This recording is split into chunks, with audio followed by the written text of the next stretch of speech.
नमस्कार, स्वागत है आपका। वक्त हो चला है 24 के 64 का। मैं हूं आपके साथ आशा झा। आज पहले सवालों में ईवीएम और अब आए डीएम। जी हां, नया आरोप कलेक्टर्स को धमकाने का। हर बार ईवीएम पर तो आरोप लगते थे, लेकिन इस बार नया आरोप सामने आया है, जिस पर मुख्य चुनाव आयुक्त राजीव कुमार ने 2 ही लाइनों में शायराना अंदाज में जवाब दिया। कहा, मंजूर है इल्जाम लगाओ, मगर शर्त इतनी है सबूत साथ हो। कहा, शक का इलाज तो हकीम लुकमान के पास भी नहीं। यानी ईवीएम पर किसी भी तरह का सवाल बेमानी हो जाता है। लेकिन आप जानते हैं, यह आरोप प्रत्यारोप का ऐसा मसला है जो इस दौर में तो कम से कम खत्म नहीं हो सकता, और इसलिए यही रात अंतिम, यही रात भारी की तर्ज पर बयानों के तीर मयान में सजा कर रखे गए हैं, जिसके बाद कल जैसे ही 1-1:30 बजे तक नतीजे साफ दिखने शुरू हो जाएंगे, घमासान और तीव्र होगा। देखिए, ईवीएम टू डीएम की लड़ाई पर क्या आई चुनाव आयोग की सफाई।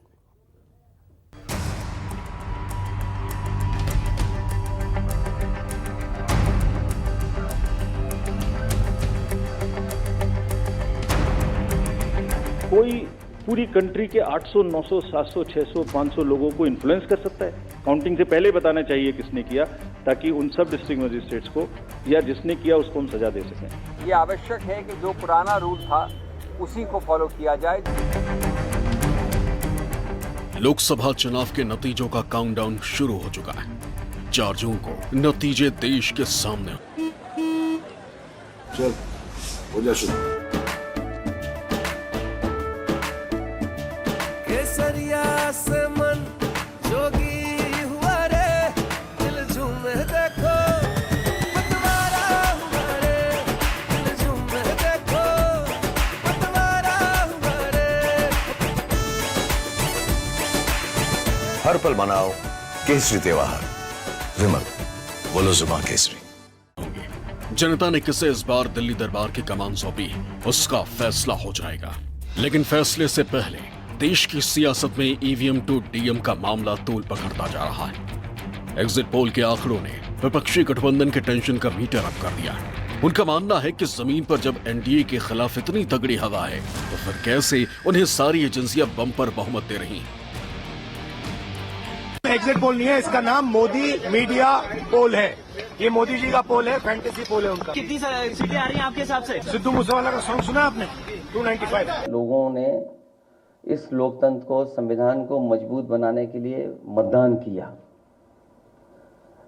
कहीं भी किसी जगह पर ऐसा नहीं दिखा कि भारतीय जनता पार्टी के समर्थन में लोग आए हों। उनके टेंट खाली थे, मैदान खाली थे, और इसमें से कई साथी ऐसे जो एग्जिट पोल में शामिल हैं, वो और उनकी संस्थाएं भारतीय जनता पार्टी के लिए बूथ मैनेजमेंट का भी काम करती हैं। ये जो एग्जिट पोल है, ये भारतीय जनता पार्टी के दफ्तर में तैयार किया गया है। अब कौन यकीन करेगा कि 34% वोट शेयर बीजेपी को तमिलनाडु में मिल रहा है? कौन यकीन करेगा कि 0 से 2 सीट आम आदमी पार्टी को पंजाब में आ रही है? मतलब ऐसे आंकड़े आप दे रहे हो जिस पे लोग हंस रहे हैं। हालांकि काउंटिंग से पहले विपक्षी गठबंधन गिनती की प्रक्रिया को लेकर चुनाव आयोग से मिलने पहुंचा। प्रतिनिधिमंडल में कांग्रेस नेता अभिषेक मनु सिंघवी, सलमान खुर्शीद, डीएमके के टीआर बालू, वामदल की तरफ से सीताराम येचूरी, टी राजा भी शामिल थे। प्रतिनिधिमंडल की तरफ से आयोग के सामने पोस्टल बैलेट की गिनती, ईवीएम काउंटिंग, परिणाम की अंतिम घोषणा से जुड़े मुद्दे रखे गए। अभिषेक मनु सिंघवी ने कहा कि पोस्टल बैलेट चुनाव के मामले में निर्णायक साबित होते हैं। ये प्रक्रिया चुनाव के परिणाम को पूरी तरह बदल सकती है। नियम के अनुसार पोस्टल बैलेट की गिनती पहले की जाती है, जिसके कुछ समय बाद ईवीएम की गिनती शुरू की जा सकती है। इसमें सबसे जरूरी यह है कि पोस्टल बैलेट का परिणाम ईवीएम से पहले घोषित किया जाना अनिवार्य है। लेकिन चुनाव आयोग ने इस नियम को बदल दिया है, जो कानून के हिसाब से नहीं किया जा सकता। मुख्य जो इश्यूज है वो हमने यही कहा था कि ये इंश्योर करना चाहिए, number 1, safe movement of control units through a CCTV monitored corridor. Number 2, verification of the current date and time displayed on the control units.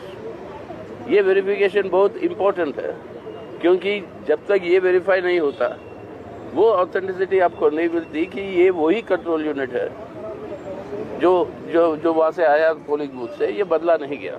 ये अति आवश्यक है कि ए, आप कानून के अंतर्गत एक गाइडलाइन द्वारा नियम को नहीं बदल सकते। बी, पोस्टल बैलेट जो निर्णायक एक रोल प्ले करता है उसके लिए भी अनिवार्य है कि उसको पहले गिना जाए। और तीसरा कि एक लेवल प्लेइंग फील्ड के लिए, गणतंत्र के लिए, स्वतंत्र चुनाव के लिए, जो कि संविधान के मूल तत्वों का एक अभिन्न अंग माना गया है, ये आवश्यक है कि जो पुराना रूल था उसी को फॉलो किया जाए, जो प्रावधान अभी भी है उसी को रूल किया जाए। उधर केंद्रीय वित्त मंत्री निर्मला सीतारमण के नेतृत्व में भाजपा के एक प्रतिनिधिमंडल ने मुख्य चुनाव आयुक्त से मुलाकात की और कुछ जरूरी कदम उठाने की मांग की। भाजपा के प्रतिनिधिमंडल ने अनुरोध किया कि मतगणना में शामिल हर अधिकारी को निर्धारित प्रक्रिया की पूरी जानकारी हो और चुनाव आयोग के सभी प्रोटोकॉल का पूरी लगन से पालन करें। दूसरा, मतगणना और रिजल्ट की घोषणा के दौरान चुनावी प्रक्रिया की सुरक्षा सुनिश्चित करना भी उनकी मांगों में था।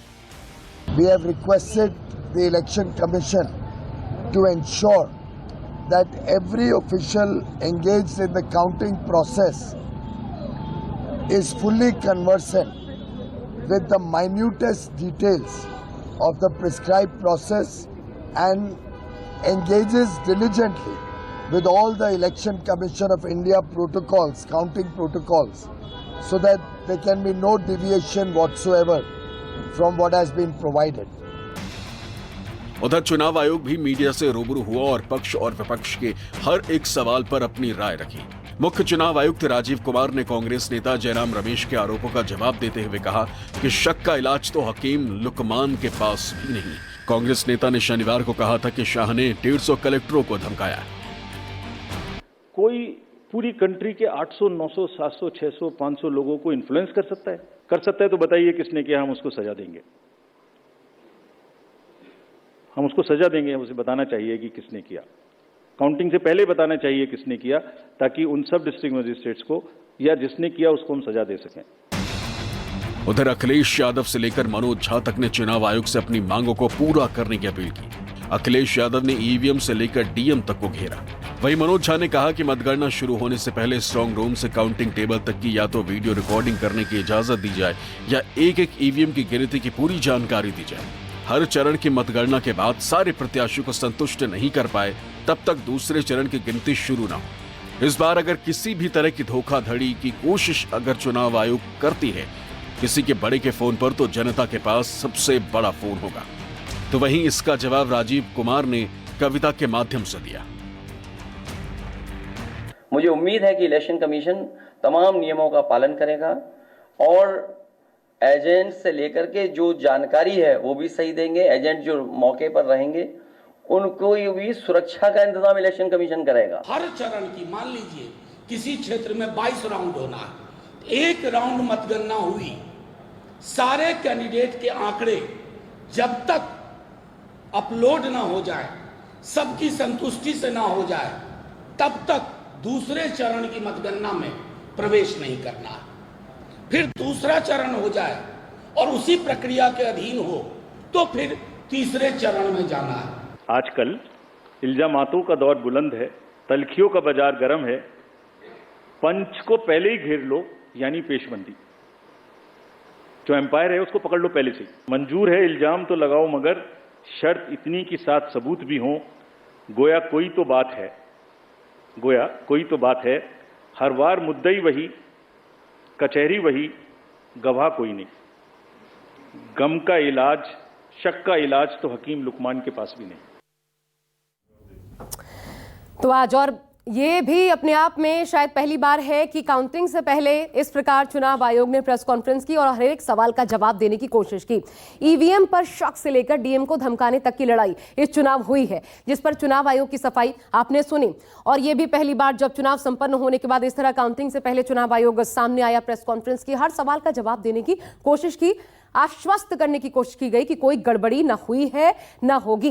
लेकिन अब आपको जो सवाल उठे विपक्ष की तरफ से और जो जवाब चुनाव आयोग ने दिया वो हम आपको दिखाते हैं। देखिए क्या सवाल इंडिया गठबंधन की तरफ से दागे गए और क्या जवाब दिया गया चुनाव आयोग की तरफ से। ये देखिए सवाल ये कि वोटिंग के आंकड़े देरी से क्यों जारी किए। आप जानते हैं पहला जो आंकड़ा आया था उसमें 4 से 5 दिन की देरी हुई थी, बाद में ये 2 से 3 दिन हो गया, फिर 2 दिनों पर आना शुरू हो गया। चुनाव आयोग ने कहा हमने कोई देरी नहीं की, साफ साफ इसे इनकार किया, ये देरी नहीं है, इसको खारिज किया गया। इन आरोपों को कहा गया डेटा के साथ है छेड़छाड़ की गई है। चुनाव आयोग का जवाब था कोई छेड़छाड़ नहीं की गई, शक का कोई इलाज नहीं है, शक को खुद दूर करना होगा। पोस्टल बैलेट की गिनती और पहले नतीजे घोषित हों, ये मांग की गई थी और पोस्टल बैलेट की गिनती पहले होगी। चुनाव आयोग ने इस मांग को मान लिया। कल प्रतिनिधिमंडल मुलाकात भी करने पहुंचा था इंडिया गठबंधन का चुनाव आयोग से इस बाबत। आगे देखिए, 150 डीएम को अमित शाह ने धमकाया, बेहद गंभीर आरोप लगे चुनाव के दौरान। गृह मंत्री देश के, उन्होंने धमकाया, ये आरोप लगाए गए। कहा गया शक का इलाज नहीं है और अगर ऐसा है तो सबूत दें जो आरोप लगा रहे हैं। और ये मामला इतना गंभीर हो चला कि जयराम रमेश, जिन्होंने मीडिया के सामने आकर के इस पर सवाल उठाए थे, उनको नोटिस जारी करते हुए इस पर जवाब मांगा गया है। बहरहाल अब, हालांकि इससे पहले आपको बता दें, इंडिया गठबंधन का एक प्रतिनिधिमंडल चुनाव आयोग पहुंचा भी था अपनी मांगों को लेकर। आखिर विपक्ष की क्या क्या मांगे चुनाव आयोग से थी, अब वो जान लीजिए। क्या चाहता है विपक्ष काउंटिंग को लेकर? काउंटिंग से पहले देखिए, पहली मांग, बैलेट पेपर की काउंटिंग का रिजल्ट पहले घोषित किया जाए, यानी ईवीएम की वोटों की गिनती से पहले बैलेट पेपर की काउंटिंग हो और उसका रिजल्ट पहले आए। हालांकि इस मांग को चुनाव आयोग ने मान लिया, कहा ठीक है, इस पर कुछ परिवर्तन हुआ था लेकिन उसे मान लिया गया। दूसरी बात, नियमों के तहत काउंटिंग हो, पर्यवेक्षक नियमों को लागू करवाएं, यानी सही गाइडलाइंस और इन गाइडलाइंस को फॉलो करवाने की जिम्मेदारी पर्यवेक्षकों की होगी। तीसरी बड़ी बात, मतगणना को लेकर कहा गया मतगणना की सीसीटीवी से मॉनिटरिंग हो ताकि कोई शक व शुबा ना रहे। बाद में भी अगर कोई सवाल उठाया जाता है तो फिर दोबारा से सीसीटीवी फुटेज खंगाली जा सके, सीसीटीवी से सख्ती से निगरानी की जाए, ये कहा गया। विपक्ष की तरफ से ये मांग रखी गई थी। इसके बाद देखिए और क्या मांगे उठाई गई, हम आपको दिखाते हैं। कंट्रोल यूनिट का वेरिफिकेशन करवाने की बात कही गई। कंट्रोल यूनिट यानी वो मशीन जिसमें वोटों का रिकॉर्ड होता है, वो बॉक्स जिसके अंदर, जिसमें आप एक्चुअली बटन दबा रहे होते हैं, वो कंट्रोल यूनिट होता है। उसके लिए ये मांग रखी गई कि उसका वेरिफिकेशन हो। साथ ही पांचवी मांग, मशीन से जो डेटा आए उसे कंफर्म किया जाए, यानी कितने वोट पड़े, किसके खाते में कितने वोट गए, इन सब का मिलान होना चाहिए सही तरीके से। छठी मांग भी थी, वो देखिए क्या थी, ईवीएम सील को रिकंफर्म किया जाए ताकि गड़बड़ी की कोई गुंजाइश ना रहे। ईवीएम की सील को दोबारा से जांचा जाए, यानी वोटिंग के दिन के बाद जब काउंटिंग के बाद मशीन रखी गई तब जो सील थी दोबारा देखा जाए क्या वो एज इट इज बरकरार है, ताकि पारदर्शिता बनी रहे। हालांकि विपक्ष की कई मांगों को चुनाव आयोग ने मान भी लिया, लेकिन एग्जिट पोल के बाद जारी आंकड़ों ने विपक्ष को सावधान और सतर्क जरूर कर दिया है। ऐसे में किसी भी कीमत पर विपक्ष किसी भी तरह की लापरवाही बिल्कुल नहीं करना चाहता काउंटिंग से पहले। उधर शिवसेना यूबीटी के नेता संजय राउत ने कहा, चुनाव आयोग के बारे में लोगों के मन में बहुत शंकाएं। चुनाव आयोग एक निष्पक्ष संस्था है, लेकिन जिस तरह से बार बार विपक्षी दलों को जाकर चुनाव आयोग के आगे हाथ जोड़ना पड़ता है, कुछ बातें सामने लानी पड़ती, चुनाव आयोग सुना अनसुना करती, ये निष्पक्ष संस्था के लक्षण नहीं। वहीं कांग्रेस नेता दिग्विजय सिंह ने भी ईवीएम को लेकर चुनाव आयोग को कटघरे में खड़ा किया। इलेक्शन कमीशन एक न्यूट्रल बॉडी है, एक संवैधानिक संस्था है, लेकिन जिस तरह से बार बार हमको जाकर, सभी विपक्षी दलों को जाकर चुनाव आयोग के सामने हाथ जोड़ना पड़ता है, कुछ बातें सामने लानी पड़ती है, और चुनाव आयोग भी सुना अनसुना करती है, ये इंडिपेंडेंट बॉडी का लक्षण नहीं है। जनता का वोट अगर पड़ा है तो इनको बहुमत नहीं मिल रहा है, और जो कांग्रेस पार्टी ने 295 का फिगर दिया है वो सही है, और उसके बाद यदि 300 पार तो वो जनता का वोट नहीं है, वो ईवीएम मशीन का वोट है। वहीं विपक्ष के आरोपों को लेकर राजीव कुमार ने कड़ी प्रतिक्रिया दी। उन्होंने कहा कि सारे आरोप झूठे हैं, सिर्फ भ्रम फैलाने के लिए ऐसी बातें की जा रही हैं। कभी कभी वोटर लिस्ट खराब है, कभी ईवीएम खराब है, कभी ये खराब है, कभी काउंटिंग में एआरओ की टेबल पे आदमी नहीं है, 150 डीएम से बात कर ली। What is this happening in the country? ये फेक नैरेटिव है जो चल रहा है। हम इसको समझने में पूरी तरीके से फेल किए, ये हम एडमिट करते हैं। हमने एक्सपेक्ट किया था कि ये देश की सीमाओं के बाहर से ये अटैक होंगे, लेकिन अपने में ही हो गया। उधर बीजेपी नेता रविशंकर प्रसाद ने विपक्ष को आड़े हाथों लिया। कहा कि जब उनकी पार्टी चुनाव में जीत दर्ज करती है तो सब कुछ ठीक रहता है, लेकिन जहां बीजेपी या एनडीए जीत दर्ज कर रही होती है तो फिर इनका ईवीएम खराब होने का रोना चालू हो जाता है। कर्नाटक जीत गए ईवीएम से, बंगाल जीत गए, केरला जीत गए, तेलंगाना जीत गए, हिमाचल जीत गए तो ईवीएम ठीक है, और जहां बीजेपी जीते तो ईवीएम खराब है। तो आप किसको किसको आलोचना करेंगे?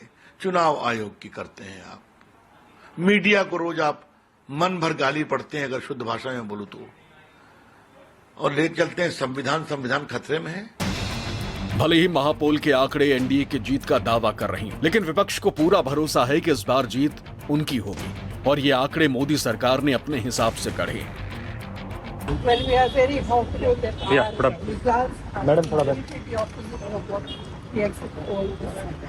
जितनी ऊंचाई पर जाकर कटती है पतंग, उतना ही बड़ा होता है उसका पतन। हम उत्तर प्रदेश में बहुत बड़ी संख्या में चुनाव जीतने जा रहे हैं और 4 तारीख की शाम को, कल शाम तक रिजल्ट आ जाएगा पूरे देश का। इंडिया गठबंधन बहुमत में आने जा रहा है और मोदी जी की विदाई तय है। एक तरफ इंडिया गठबंधन खुद की जीत का दावा कर रहा है तो वहीं दूसरी तरफ एनडीए के हौसले भी बुलंद हैं। उनका मानना है कि जनता का भरपूर समर्थन उन्हें मिलेगा और वो बम्पर जीत हासिल करेंगे। जिस तरह मोदी जी के काम पर लोगों ने वोट किया है, तो हमें पूर्ण भरोसा है कि 400 की 400 सीट देश में हम जीतेंगे और बिहार की 40 सीट जीतेंगे। जो मतलब हमारा सपना था, एक हमारी नरेंद्र मोदी जी की भूमिका थी कि हमें 400 सीटें इसलिए चाहिए कि हमको देश का विकास करना है, हमको देश के हर आदमी को न्याय देना है। तो इसीलिए सरकार आने के लिए हमें पूरा विश्वास है कि भाई 400 तक सीटें हमको मिल सकती है। अब चंद घंटों का इंतजार बाकी है, जिसके बाद यह साफ हो जाएगा कि दिल्ली की सत्ता पर कौन काबिज होने वाला है। लेकिन उससे पहले ईवीएम और डीएम को लेकर उठ रहे सवालों ने देश की सियासत का पारा हाई जरूर कर दिया। हालांकि देखना दिलचस्प होगा कि 2024 के चुनावी लड़ाई में इस बार जनता ने किस पर प्यार लुटाया और किसे नकार दिया, क्योंकि लोकतंत्र में जनता जनार्दन का फैसला ही सर्वमान्य होता है। Bureau report, news 24।